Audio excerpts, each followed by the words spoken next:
Bonjour à tous, bonjour Pierre-Laurent. Bonjour. Alors demain, ça va être une journée de mobilisation, manifestation à Paris, dans un certain nombre de villes de province également. C'est ce que vous avez appelé la marée populaire contre Emmanuel Macron.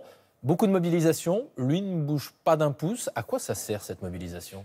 Justement, on a un gouvernement sourd qui n'écoute personne, qui n'écoute pas les cheminots, pas les électriciens et gaziers, pas les hospitaliers, pas les fonctionnaires, qui vient de balayer d'un revers de main le plan banlieue, pourtant proposé par Jean-Louis Borloo, qui n'écoute pas les retraités, les étudiants. On a un pouvoir très arrogant.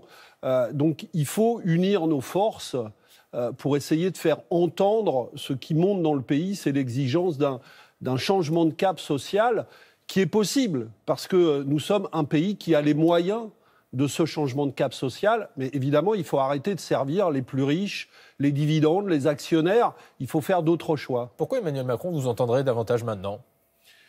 Parce que si nous sommes de plus en plus nombreux à le faire, si la majorité de nos concitoyens se montrent leur détermination à refuser le cap politique que choisit tous les jours Emmanuel Macron, eh bien, au bout d'un moment, ça va peser sur les décisions politiques. Alors, ça va être demain tous contre Emmanuel Macron, mais on a le sentiment que c'est tous derrière Jean-Luc Mélenchon aussi. Non, mais ça, c'est ce que vous racontez. Non, mais lui dit... Ce qui fait la force, de la marée populaire. Il est à l'initiative, non, pas du tout. C'est ce qu'on raconte là aussi. Ce qui fait la force de la manifestation de demain, c'est précisément, des manifestations de demain, c'est précisément le cadre inédit qui les a initiées. Plus de 60 organisations, des organisations syndicales, des associations, des partis politiques, et qui ont décidé de se respecter. C'est pas une initiative et ce n'est pas une manifestation de Jean-Luc Mélenchon, c'est ça que vous nous dites ? Non, c'est une initiative, ce sont des marées populaires appelées par un collectif d'organisations qui ont des rôles différents dans la société, mais qui ont décidé de s'unir, de se respecter sans hégémonie, précisément parce que nous avons un pouvoir qui est sourd. Donc, il faut se faire entendre plus fortement. Donc, ce sont des manifestations ouvertes à tous. On a le sentiment quand même que c'est lui le leader de la gauche. Mais c'est une formation politique de gauche qui compte, puisqu'il a eu un résultat à l'élection présidentielle et aux élections législatives qui l'a mis en tête des formations de gauche. Mais si nous voulons parvenir à des résultats, c'est-à-dire à infléchir la politique gouvernementale, une seule force ne peut pas y parvenir. Donc il faut unir des forces différentes et les respecter, leur donner chacune leur place. Il vous respecte, Jean-Luc Mélenchon ? En tout cas, il s'est inscrit dans ce cadre qui a été construit à l'initiative au départ d'Attaque, de Copernic, puis avec les organisations syndicales, les partis comme le nôtre. Et nous avons l'intention de nous faire respecter. Et je pense que tous les gens qui vont venir dans les manifestations de demain ont envie d'être respectés pour ce qu'ils sont. Ils ne se rangent pas derrière quelqu'un. Ils unissent leurs forces, ils additionnent leurs forces pour essayer de se faire entendre. Le fait notable, c'est qu'il y a la CGT qui sera demain dans les manifestations. C'est en quelque sorte une rupture avec sa tradition. Ils avaient coupé le cordon avec les partis politiques. Ça démontre quoi ? C'est une erreur d'ailleurs de la CGT les organisations syndicales comme la CGT, c'est elles qui ont organisé les mobilisations sociales qui nous mettent dans la rue aujourd'hui. Mais est-ce que ça donne pas le sentiment que la CGT est alignée sur les insoumis ? Mais non, mais pas du tout. Ça, je répète, ça c'est ce qu'on raconte, mais ça n'a rien à voir avec la réalité. Les organisations syndicales essayent de se faire entendre. Elles viennent d'organiser à la SNCF un référendum. Il y a 91 000 cheminots qui ont voté. Et 95% de ceux-là ont dit non à la réforme du gouvernement. Donc ce n'est pas une erreur de la CGT d'être dans la rue demain aux côtés des partis politiques. Ce n'est pas une erreur de la CGT. Ça, c'est le choix. Les syndiqués CGT en ont discuté, ils l'ont décidé. Donc moi, je respecte leur choix. Vous savez, les syndicats, comme les organisations politiques, elles ont des rôles différents.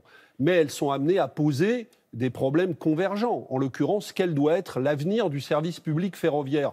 Si elles unissent leurs forces, regardez, nous, au Parlement, la semaine prochaine, nous allons mener le combat contre la réforme ferroviaire, et le pacte de la SNCF. Nous sommes des élus politiques, mais nous le faisons en écoutant les organisations syndicales, en dialoguant avec elles. Justement, le Premier ministre reçoit dans quelques heures les syndicats de cheminots. On a appris hier que l'État pourrait reprendre 35 milliards sur les 47 milliards de la dette de la SNCF. Est-ce que c'est suffisant ? La reprise de la dette, elle est indispensable. Je rappelle que cette dette est une dette qui a été provoquée par la politique décidée par l'État à l'époque, l'équipement du pays en TGV. Donc on a poussé la SNCF à s'endetter. La reprise de la dette est nécessaire. Le débat, ce n'est pas seulement le montant, c'est les conditions de la reprise. Et pour vous, ça doit être quel montant ? Là, pour le 100% moment, je pense que toute la dette devrait être reprise dans la durée.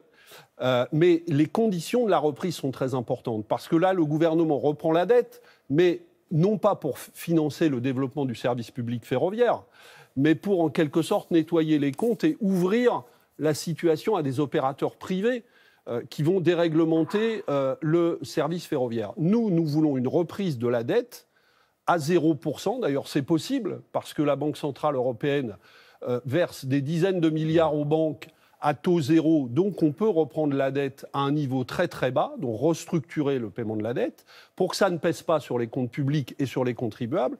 Et il faut mettre de l'argent, à l'inverse, dans l'investissement public, dans le développement du service public ferroviaire. C'est ça l'enjeu. Ce n'est pas seulement le montant de la reprise de la dette, c'est pourquoi faire. Pierre-Laurent, je vais vous montrer une image qu'on va découvrir dans un instant des manifestations en début de semaine. Regardez cette image d'une effigie de Jean-Luc Mélenchon qui a été brûlée lors des manifestations pour la défense des fonctionnaires. Qu'est-ce que ça vous inspire quand vous voyez cette image ? Est-ce que ça vous choque ? Moi, je crois que c'est... Vous savez, dans les manifestations, il y a toujours des choses de ce type-là. Il y en a eu de tout temps, depuis des siècles. Moi, personnellement, je ne ferai pas ça. Je ne pense pas que ce soit très utile de se livrer à ce type de démonstrations qui, on voit bien, sont utilisées contre les manifestants. Mais vous savez, il y a beaucoup de colère aussi, parce qu'il y a beaucoup de violence sociale dans les politiques gouvernementales. Vous dites « je ne ferai pas ça », mais vous ne dites pas « c'est grave, je condamne ». Mais il y a beaucoup plus grave que ça. Franchement, il y a beaucoup plus grave que ça dans la situation actuelle.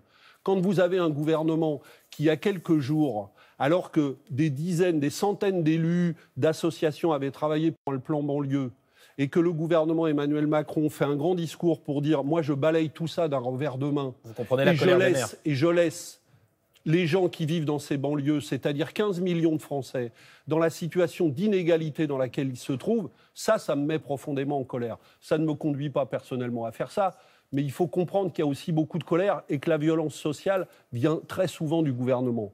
Maintenant, évidemment, il faut trouver des modes d'action qui soient entendus, qui soient rassembleurs, et on peut discuter de tel ou tel mode d'action, mais ça, c'est purement anecdotique, si vous voulez que je vous dise ce que j'en pense, c'est anecdotique par rapport au fond du problème qui est celui du pays aujourd'hui. Merci beaucoup Pierre-Laurent. C'est à vous Laurent. Merci Guillaume, bonne journée à tous les deux.